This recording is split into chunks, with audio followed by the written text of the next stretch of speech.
Hello guys, welcome back to Trading for Beginners, and in this video I am going to talk about where can you find create API settings into Binance. So without any further ado, let's dive right into this exciting video.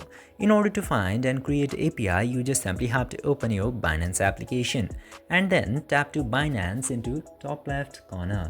And after tapping in there, you just simply have to select this more services option and scroll down to all the way bottom into this other section.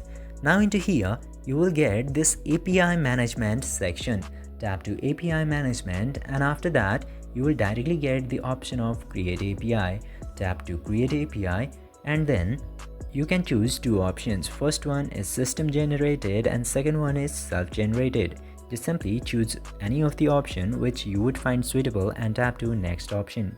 And after doing that, if you have verified your profile into Binance, your API will successfully be created. I hope this video was informative for you. If yes, don't forget to like, share and subscribe to the channel to never miss another update. Thank you for watching the video.